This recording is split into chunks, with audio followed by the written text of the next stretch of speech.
Welcome to Backstage with Kennedy. This little show will be your remedy. From Toronto, spanning across the sea. Cool people, lots of laughs. This is your favorite podcast. Hello and welcome. My name's Kennedy from the Backstage with Kennedy podcast. I'm here with a very special guest today, Mr. Al Nolan of Cursed Blessings, Almighty Trigger Happy, and the Downbelows. Super excited. Al, how you doing, man? I'm okay. It's nice to see a face. How are you? Good.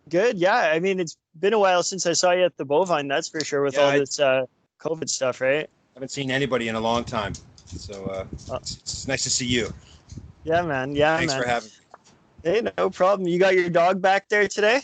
I have Special two guest? Of them. Yeah, I got Marley's running around and Missy, she's running around. My air conditioning is being fixed next week, so we're suffering a bit here, but happy to be alive. For that. Yeah, happy to be alive. No doubt. So, Al, you obviously were in some very successful bands and are still in some very successful bands with Almighty Trigger Happy and Downbelows. But you decided recently that you were going to start a label called Cursed Blessings. Can you tell me a little bit about that? I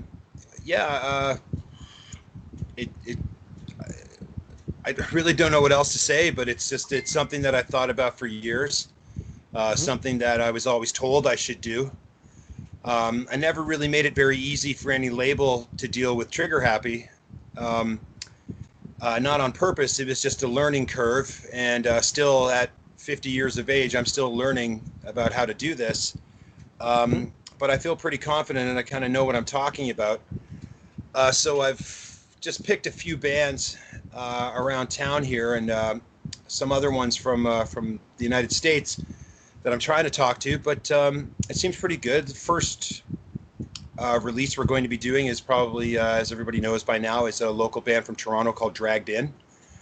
They're LP1, and we're very excited about that. Dragged In are probably one of the more dynamic, if not the best bands in Toronto, that deliver a very unique blend of hardcore punk rock. A really strange time in the late 80s. There was a lot of bands like Blast, even Black Flag. I find that they just do a really good mix of that time period, like I said, from the late 80s all the way up to the late 2000s or wherever we are right now. And Patty's an excellent frontman, and Dave is an excellent bass player, and the rest of the guys are just really good people, and it's a band I believe in. And then we're going to be doing something with Choices Made, another great local band around town here. And it's a band from Victoria called Fully Crazed that I'm talking to as well. And basically, the label is just, I stopped drinking and doing cocaine about a year ago. And I just really... Shout out to you. That's sick. That's sick. I just really need something to do. And I figure the best way to waste your money and perhaps get really bummed out and feel like a total asshole is probably starting a record label. But so it'll be nice to be treated like shit, and probably have people expect the world from you and you don't deliver. But you know, it's a clash of two dreams, but it should be fun. But we're trying to make it as realistic as possible. You know, if the band's not good enough, you know, like you only get in what you put out, or sorry, you only get what you put in. Exactly. And it was very kind of you to say that I was in a successful band, but Trigger Happy sucked only when we wanted it to. And Trigger Happy had close to over about 25 different members, myself and one guitar player only being the consistent. So that either says we're the bigger jerks, or those guys were unprofessional. It all depends on what you say in the press. But like I said, I know what I didn't do, and I know what I did do, and I was fully in control of it, whether it was miserable or the best ever. So I'd like to provide something else for a band nowadays, because there's a difference between someone in a band now than there is from someone in a band from my day, and even before that, and this is just my personal opinion. It's not a professional opinion or anything, but I just find that a lot of bands don't really want to work anymore, or not even a question of work. Like I never even considered Trigger Happy work. This is just the way it was. And when it sucked, it fucking sucked. But when it was awesome, it was like the best time ever, man. Like we lived like kings, you know, but it was all completely in control. We were all completely in control of it. The Downbelows is a different mix. It's a band very dear to my heart, and we have some recordings that we're still working on as well. Trigger Happy has some new demos that we're just working on, and we're probably going to have something out on Curse Blessings as well. I learned everything that I know about the record company business from a good guy named Barry Mantle that runs a label called Chase the Glory. They issue all the SNFU, Almighty Trigger Happy vinyl. They're out from Brooklyn, Ontario. So we're just trying to get that going. A good friend of mine named Doug Smart is the label manager. Doug and I used to work together a long time ago in other professional ventures, and he's a good guy to keep me grounded.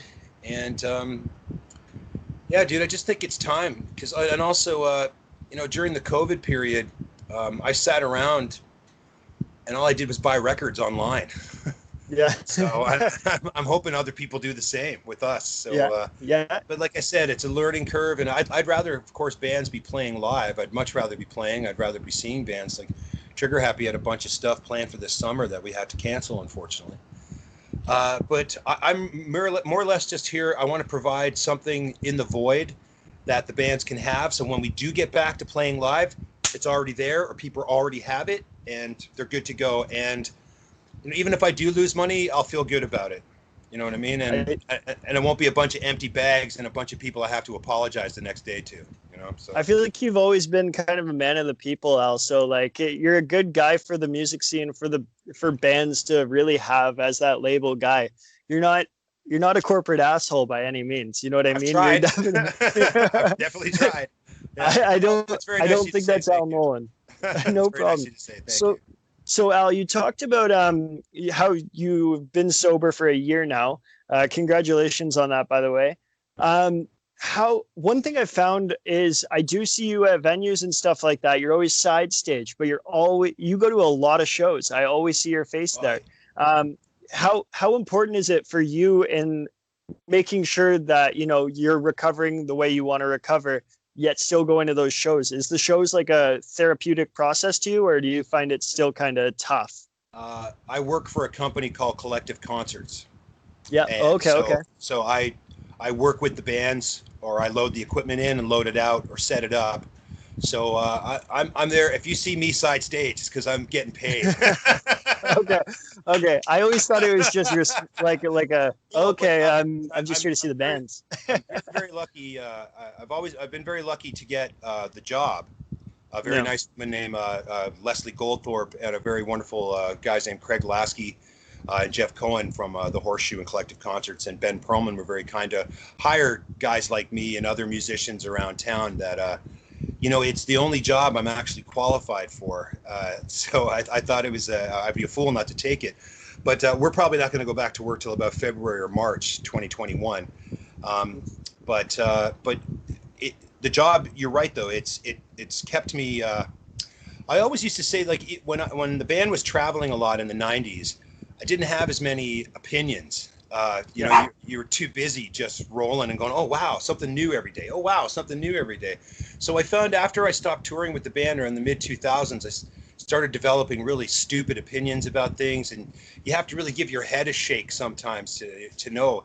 And being out in the public, sometimes it can really suck and sometimes it can be really great. But like you said, I've been out to some shows and I've had my night ruined by people just being dicks. And then other times I'm like, wow, yeah, man, I'm really happy to be out here. But like, I don't know how to say this properly. It's, I had to stop doing what I was doing. And I don't discredit anybody or say anybody was making it worse or making it easier. I was fully in control of my own misery. And, it's, you know, the problem, the scarier part, Kennedy, is I got a hold of it and it just became more functioning. And Yeah. so it became like, okay, well, if I'm going to buy 6 beers, I have to go buy a gram of cocaine. And then if I'm going to go to this place, I have to have this. And, you know, and the other thing that I never thought about is it's really seriously very illegal. And I don't need that shit. Yeah. So Yeah. right. And it's just like, fuck. And it does alter my personality. And also, I'm one of those people that if I have a couple of beers, I've created a chemical in my body that the cocaine needs it and stuff. It's so the world is just a better place without just having to puff off some weed once in a while. And that's pretty much it. I just stick to my prune juice now, so everything's fine. There you go. Yeah, I see you drinking the non-alcoholic beers, and I'm sure those are quite helpful as well for you. They come in handy in a pinch. Yeah. I won't say which band it was, but there was an afternoon where I was working for a band, and I guess one of the gentlemen had just gone into his private area room and done something that involves his nose. And when he came out and he asked me a question, I swear to God, I could smell it off his breath. And just went like up into my head, and I was, holy shit. Like, I was like, oh, I remember this. It was like visiting a place or something like that. It really freaked me out. But I can swear to God, I've had some stresses lately. I've lost both my parents in the past 6 months. My condolences go out to you on that, man. I saw that on Facebook. It's a tough time, especially so close to each other too. I feel for you, man. During the COVID situation too, it's just been a real, it's been really surreal. So just with the combination of getting sober and then the reality I was facing with a very ill parent, and then just also the secondary outcome of the second parent dying, it's been quite the wake up. So I think if anything at all, Kennedy, it's the right time to have a clear head, to get ready for what's coming next. And even if we do have to go into a lockdown, I'm saying if we have to go into a lockdown, at least these bands will have product out. Good product, it's available, and I've done my part. You know what I mean? Exactly. I'm not looking to keep anybody for the rest of their careers. Yeah. It'd be nice if somebody wants to stick with us, but you know, you got to build bands. Nowadays, record companies just look at how many hits you have on Instagram and on Facebook, which is fine, right? Which is fine, but you know, it takes a lot of hard work, and the hardest thing I think that you have to have for a band is patience and understanding. So even the label that we've started, we're going to run it like a band. Sick. Right? That's right. And like, I'm not here to make anybody more famous than I am, or anybody more pissed off than I am. So it's just, I'm just trying to want to do some good. That's all. Absolutely. So Al, I've looked back at the first time I met you. You told me about your bands, and I dove into it and I listened to it, and I really, really liked it. And I remember sending you a message right after. The next thing I did was I went on YouTube and I typed in Trigger Happy live to see some of your old clips of you performing live. Yeah. You were a wild man. Holy shit. The heckling, you had a lot of hecklers at your shows, but I feel like you gave it back equally as much, and it was actually wicked to see. How did you not let that stuff ever get to you? Is that just a confidence thing, or how did you just let that kind of slide off and just give it right back to them? When we started, there was already a scene that was dying. Whether people died from addictions or whatever, or substance, or they just burned out, or they just got married and the thing. So we kind of already knew that it was a losing battle. And our favorite bands were real fucking like fuck you kind of guys, but they just happened to play really good music at the same time. And my background, the only thing that kept me in high school was theater, dramatic arts. And so that was going to be my forte. I wanted to go be an actor. My actual original dream was to be on Saturday Night Live. That's what I always wanted. And my mom and dad and I moved from Ireland to Canada in the mid '70s.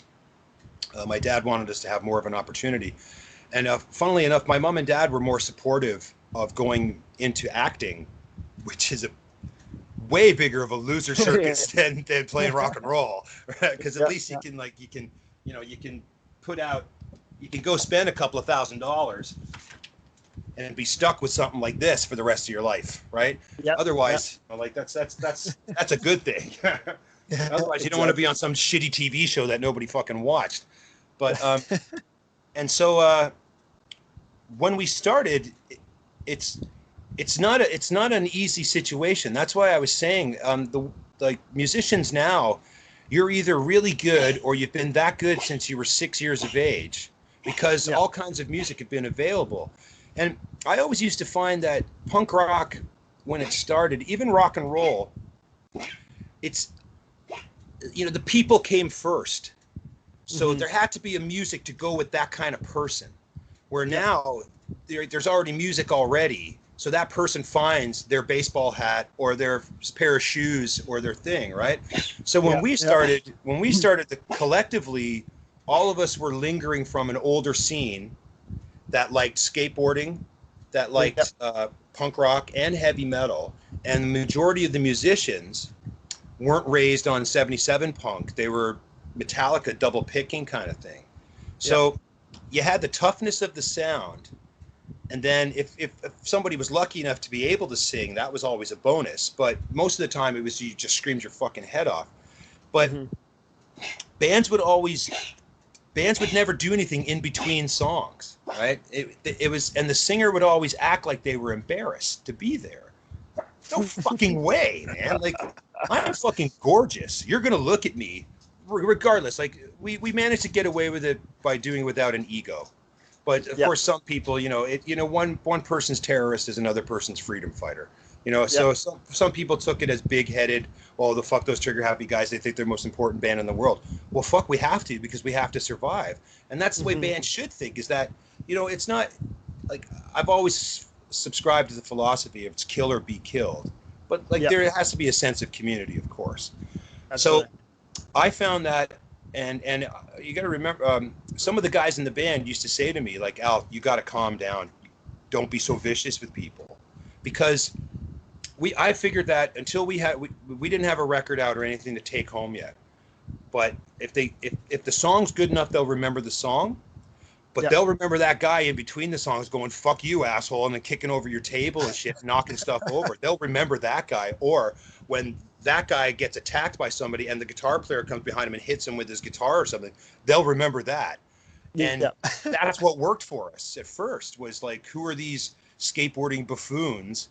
That, because when we first started, it was all different guys with me, kind of like what it is now. But the band had to be tough. It had to be fucking fuck you, and we had to go up against even our own scene, and then this ridiculous post Nirvana Rage Against the Machine scene that was happening. And at that time, like I was saying, the record companies started to notice what was happening. And then so it was make it or break it. And if you don't suck up to the right person in the early 90s, if you don't suck up to the right person around here, you weren't going to get a break, like, at all. There was, and the contradictory thing was, there was lots of venues, but there was lots of people kind of stopping things happening. And then when they finally couldn't control it because the Warped Tour came in, and then, I find it funny that you can just go and get punk music at the few flick of a buttons on a computer. Like, I had to take two buses, 4 trains, like that, you know what I mean? And there's people out there that had to do it worse, that had to have the stuff flown into them, and it's we should be very grateful, but just as pissed off. And that's what I'm hoping. That's what I'm hoping that Cursed Blessings is going to do. And to be honest, Kennedy, that's how I've tried to apply everything. Now, I haven't been the smartest. I've made some really, really stupid decisions. I've said some really stupid things. I've done some really stupid things. Matter of fact, that I didn't get as many black eyes as I've already had, or broken noses, I don't understand. But for some strange reason, there's some essence of truth that I have, and I hope to God that someone is going to get somewhere because of it, or I'm going to work hard enough to make sure that their band gets to the next level, and just make sure that I have first right refusal of everybody's next record. So Al, you obviously have been in the music scene for quite a while. You've seen different waves of everything happen. As you said, the skate punk era over to the Vans Warped Tour era, and so on, so on, so on. What do you think would be the next step to grow like in a positive way for the punk scene? Because like we obviously want to see it do better. What would you say, Al, would be the best way? I think I don't want to give away anything just yet, but yeah, you know, there's some people in this country, Canada specifically, that have actual problems. Yeah. Like, I'm not talking just mental health problems. I'm not talking addiction problems, although they all are combined. Mm-hmm. But, you know, there's a whole community in this country that hasn't been heard yet, or it's just being ignored. And, you know, we can all talk about fuck the system and all that kind of stuff, but, you know, there's some Indigenous hardcore bands out there that are Mm-hmm. actually speaking about real fucking problems. Yeah. You know, and that's like, if you want to get into the truth, like, that's a scene that needs to be explored, that needs to be championed, right? I'm trying to investigate something without giving it away. That's the real black flag. Like, those people have, like, that's everything, man. And if they're getting together and making music, you know, that suits their needs and their passion, it's such a sensitive subject, Kennedy, and it's such a delicate one. Like, I'm even kind of uncomfortable talking about it because, you know, like, I could be just a white devil to someone else, you know, and I just want to make sure, you know, like, but you're asking me what I think is next for punk rock. And that needs to be, I think opened that up. Those people should be heard, and I think that scene should be opened up. I don't like to use the word exploited, but I really think that, you know, that there should be some kind of discussion. I hate using that term, discussion in community, but like, that scene should be opened up. And if you really get down to it, man, like, you know, just because your mom and dad grounded you and you can't get the car is no reason to write a fucking song. You know what I mean? Like clean water is an important thing. Yeah, like, I don't want to get upset about it, but like, that's the God's honest truth. Like, if there was any next wave of anger, it should be that. So, and as well as like any people of color, like punk rock bands. So. I was out growing up. I played lacrosse, right? And I lived out on Oswego Reserve. I was there like every single day, near Brantford there. And man, like, you saw some beautiful things, but you saw some things that you'll never be able to unsee. So I'm totally with you. I think that's a huge next step. So yeah, good job, Al. So Al, I got one last question for you, man, and then I'm gonna wrap it up. Yes. Okay, so big or small, what was your favorite show you've ever been a part of? So not necessarily like big names or anything, but like, what was the most memorable favorite show? Well, the very first Warped Tour at the CNE at Exhibition Stadium was fantastic, because that's when it was called. That's when it was run by Warp Magazine, and even ironically, we played on the Converse side stage, which was funny. That's, you know, I've been very lucky. I've played to some really, really big crowds, opening for other bands in Europe and in Canada and the United States. But just like the Beatles would say, the early days are always the best. The ones that are always the most interesting, because the ones, you know, where there's, you know, if there's 100,000 people there, they'll get a different show if there's only 10 people there. Because if there's only 10 people there, you're going to fucking work your ass off to make sure they remember you or go back to your thing. So like there's shows where fights have started. There's shows where, like, I've seen somebody in their eyes. I've seen, like, oh my God, this is going to change my life now. I've seen that happen, you know, and it's so excellent to be a part of it. And I'm 50 now. I'll be 51 in September. And I've had people come up and say, I saw you guys, even if it's not me, I saw your guitar player do this, do that. But I'd have to say there was a Down Below show where the whole front row were all these just really youngsters. And I'm not going to name any names, but they're all in really big bands now. Yeah. And it's like, wow. And same with, like, in the early days of Trigger Happy, when we started getting more hooked up, we started, like, our one of our first biggest things was we did 3 shows with Green Day. We did a week with No Effects. And this was all like right after each other, right? And because we were the only band with a CD out, right? And then we got signed to a label called Raw Energy Records that was just starting to capitalize on the new skateboard punk scene. And also conveniently, I worked at a skateboard distributor in the early '90s. So it was like fucking, you know, it was a marriage made in heaven. And so in the early days before the internet, I used to put our band's cassette in the orders going out to stores all across Canada. So they would get the music, and then we would come to the town and say, "Hey, did you get our thing?" And or like that kind of thing. So that was the best way to do it. Like the original .com was a thing called self-addressed stamped envelope that you would see. SASE was how you would get things over. But show-wise, brother, I'd have to say I've had some magical moments like everywhere, but it's always those shows in the early days that are probably the best and the ones you'll always remember, because eventually when it starts to become work, you just like a switch just becomes like click, click, click. But when you really have to work for it are the ones you'll always remember. I wish I had a more solid answer for you, Banna, but that's wicked. That's wicked. Because right now, you know, we have a mutual friend, Chuck Coles, and Chuck and I remember talking to him about the one show that you performed. You were playing it, and you know, he grabbed the skateboard off stage. And that's a great night. Yeah, see, that's a memorable. That was a great one. Chuck seemed like he was in heaven, because I know he really, really enjoyed your bands growing up. So he was like, seeing a guy. He was a mentor of mine. He is still a mentor of mine. So seeing him kind of look up to you in that regard was really quite cool. I really liked that. Well, I appreciate you coming on the podcast, Al. Thanks, man.